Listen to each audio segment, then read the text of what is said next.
Welcome to the Quality Meat Scotland podcast.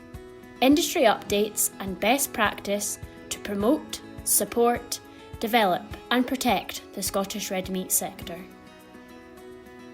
Hello and thank you very much for choosing to listen to this. I'm Mark Stephen. As I've said before, I'm not a farmer, I'm a broadcaster, and broadcasting is a communications industry. I enjoy words.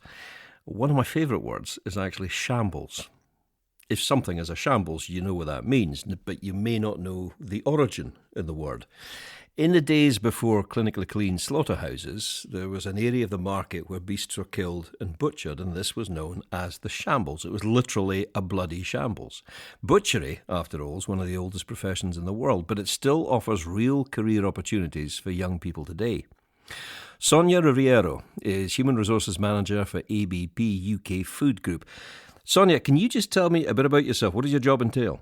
I deal with managing the 300 or so people on site here and everything that entails, from bringing them in, interviewing, induction, any problems they have throughout their employment. There's a wide criteria in the role, but basically, and then obviously we've got 65 vacancies at the moment, so that's one of the, as we're about to talk about the recruitment in the industry and the challenges that has, which is a big part of the role. I didn't know you had 65 vacancies. That kind of take me aback, but we will come back to that. Gordon King is Executive Manager of Scottish Craft Butchers, which owns Craft Skills Scotland, which is essentially their training arm. Gordon, same to you. Tell me a wee bit about yourself.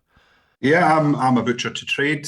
Worked in a shop for 23 years. Moved on to Craft Skills Scotland and became a training assessor and verifier. And then ultimately became executive manager of Scottish Craft Butchers itself on the retirement of my predecessor. So I had a bit of experience in the meat industry, and especially on the training side, going out and actually working with candidates on their modern apprenticeships at the coalface, shall we say. I found that very rewarding, and it's good to see now that these young people who I dealt with up to 18 years ago are now in management positions that are, owners of their own businesses and doing really well. That's always really good job satisfaction. Yeah, no, that must be excellent. Sonia, let me take you back to those 65 vacancies. Is this one of those areas where post-Brexit we've suddenly found ourselves with a massive labour shortage? It's a mixture of things. Yes, Brexit would play a part of that. Also, people leaving, recent factors such as the cost of living, increase in fuel prices. We do have people that travel from all over different parts of Scotland to come and work here. So obviously, if they can find a job near home, then that plays a part. But part of those 65 vacancies we are actually recruiting from abroad, and we put the vacancies in to recruit with the potential loss that we may have. So it's forecasting basically. And what are the vacancies for? Give me an idea of the range of skills you're actually looking for. About 30 butchers, 10 people in the abattoir, and then the rest would lie, there's a few engineers and then packers. So more than half is for skilled workers.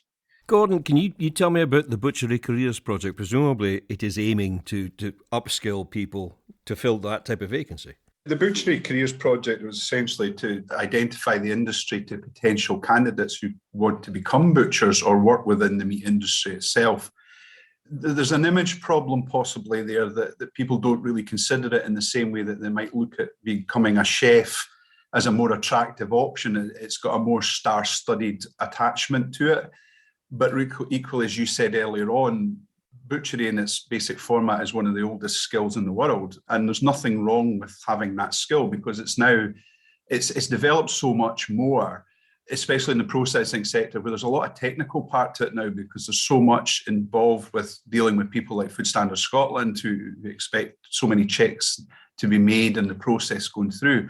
So it's still an attractive proposition, but the project is really to highlight the industry to people and give them as much information, testimonials from people working within the industry, to let them know this is what you can expect should you choose this as a career path. So from your perspective, what range of positions are available within processing? Just as Sonia said, it tends to be people butchery with knife skills that they need. That's the number one, packing, as well as the engineering side. Equally, there's people who go into that and then they move between, some people even go on to become meat hygiene inspectors within that as well, but that's one for Food Standards Scotland to answer. And what training is available from Skills Scotland?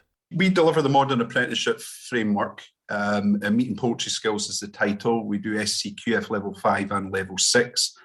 We have an uptake. We have over 300 apprentices on our books at the moment. That did go up sharply this time last year when there was an employer incentive grant available.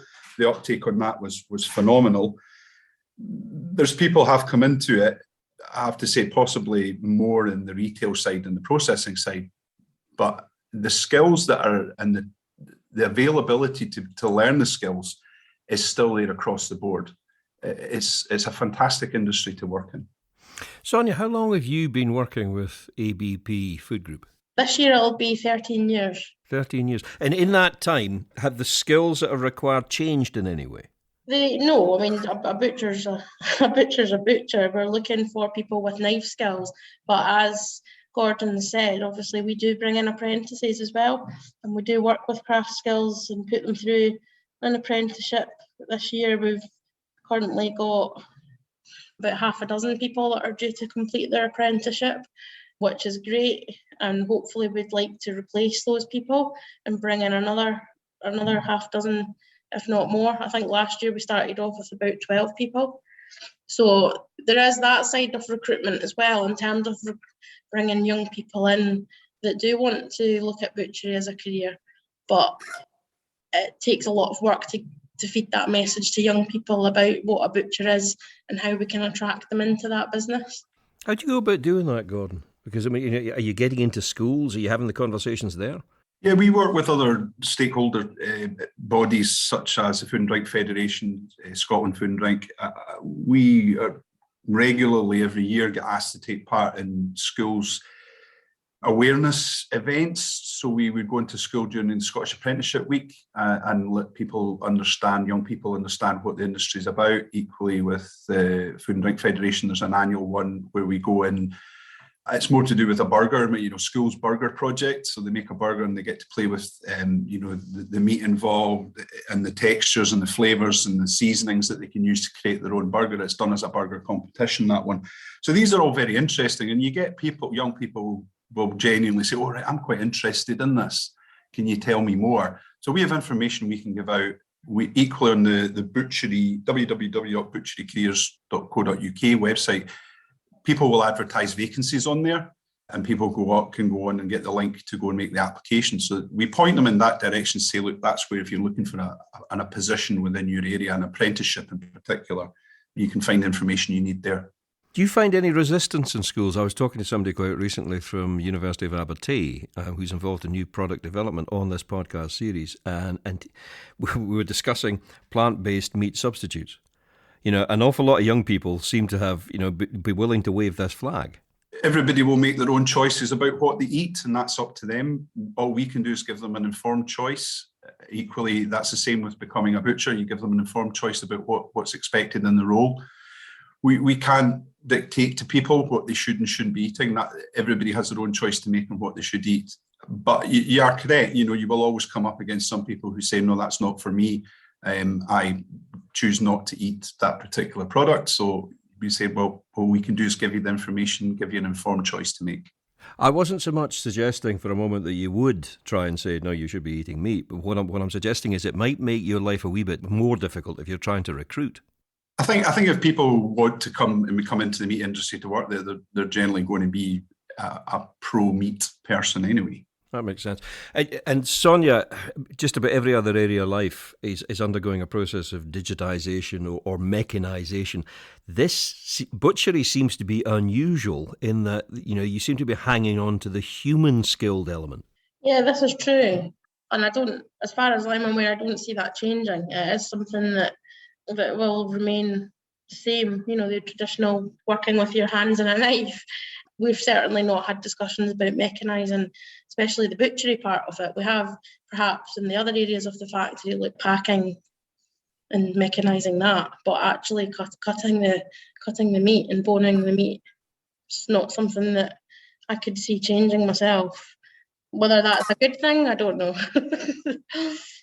I don't know either, but I mean, Gordon, is this happening, the mechanisation of the process anywhere in the world? Is anybody trying to develop it? Not that I know of it. There's probably more pushback against anything that's mechanically recovered meat. That certainly was a few years ago. There was a backlash against that sort of thing. I don't think there's anything to replace an individual's own knowledge and skill when you're dealing with food, which is important to people, that they get it in as high quality and safe manner as possible. And at this moment in time, the best people to make that happen is human beings who are skilled and knowledgeable in their own art. Why did you get into it? I was in a retail situation, local butcher shop. I was 14 years old. I went to help my mum one day to get the shopping. Walked into the butcher shop, and the owner said to my mother, "Is this your lad? He's a fine lad. He's looking for a Saturday job." And my mother said, "He will take it." And that's how I came into the industry. And just as an extension of that, in the retail side of the industry, I know we're talking about processing, but the retail side of the industry, that's still a big recruitment drive, is having a Saturday after school person, young person, who tends to, once they're in, they tend to stay and they want to do an apprenticeship. Now, I appreciate that the processing sector can't do that, but it just shows there is, on one side of the industry, there's still a traditional pathway towards the industry there. And, okay, you start on a Saturday job at 14. At what stage did you suddenly think, you know what, I'm good at this? I think I was guided by my employer at the time. He basically said to me when I got to 16 and I was looking to leave school, he said, "Would you be interested in an apprenticeship? Because we think you would be a really good asset to our business." That's an employer who makes an individual and a young person feel wanted. And that is a big part of the industry as well. It's a big part of the butchery project as well, as making young people feel that they are wanted by the industry and there is an option here for them. Sonia, coming back to your 65 vacancies, how confident, how nervous potentially are you about actually filling those vacancies? We are in a fortunate position where obviously we are quite a large company. We're not just in Perth, we're all over the UK, Ireland, Europe, and we are doing a lot of work in terms of recruiting from abroad. Again, with the Brexit side of things closing up, we've had to look outside of Europe, and we are in a fortunate position where we are recruiting from other countries, and we do have people coming through.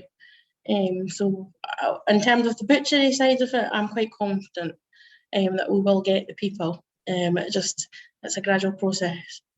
And you were saying, Gordon, that you're now seeing people 18 years later either in management positions or running their own businesses. Is there a clear, if I go into education or if I go into oil and gas, something like that, there tends to be a very clear sort of career progression, almost like a ladder. Does that exist within butchery? Again, you're splitting between the processing side and the retail. The retail side, for example, an apprentice butcher in one shop who has got an exceptional talent and aptitude towards the fact that they could run their own shop. The aspiration there is to own their own shop one day, and that happens. That I'm seeing a lot of that.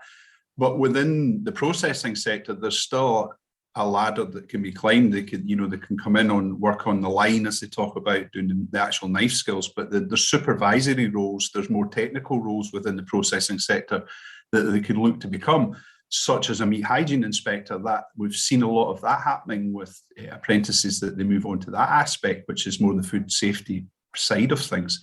So there is still a ladder and there's a progression. It just depends on the individual's own aspirations. And if people are interested in a career in this area, where would they get the information from? Certainly go to the Butchery Careers website, or they can contact Craft Skills Scotland, and we have information that we can put out to anyone who's interested. We regularly get people send in their CVs into us here and say, "I'm looking for an apprenticeship," and we send that out to potential employers in the area that they're in. And the people that are coming forward into these apprenticeships and things like that, does it tend to be male dominated? Are you getting female candidates coming forward?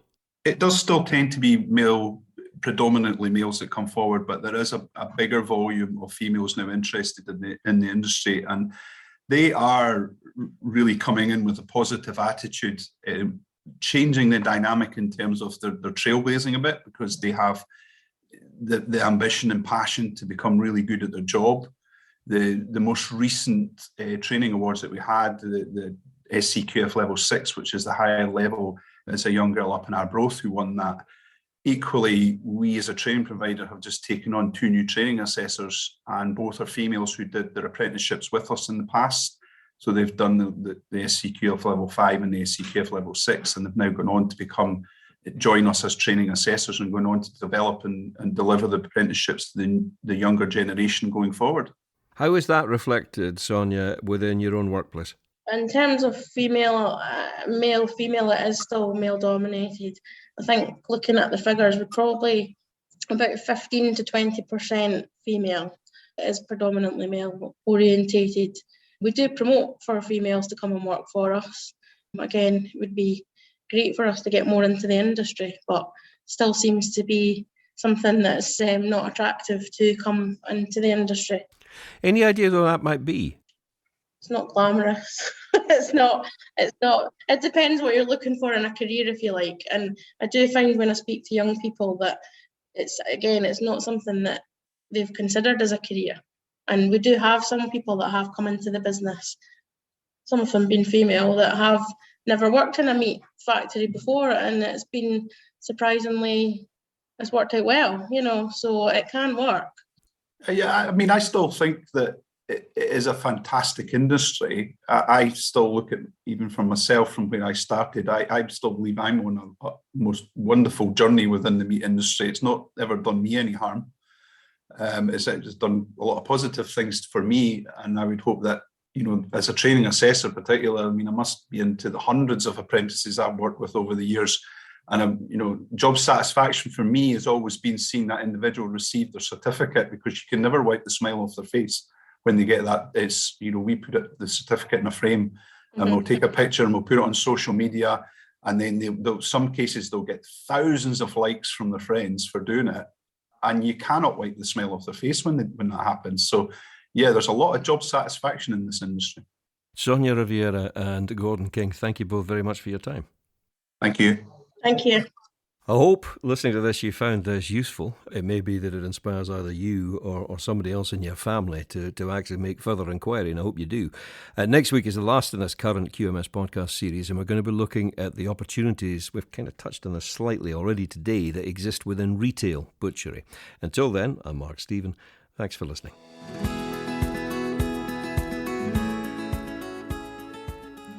Thank you for listening to the Quality Meat Scotland podcast. For news and to listen back to previous episodes of the podcast, visit qmscotland.co.uk. For Scotch beef, Scotch lamb and specially selected pork recipe videos and inspiration, visit www.scotchkitchen.com or follow Scotch Kitchen on Facebook, Instagram or Twitter.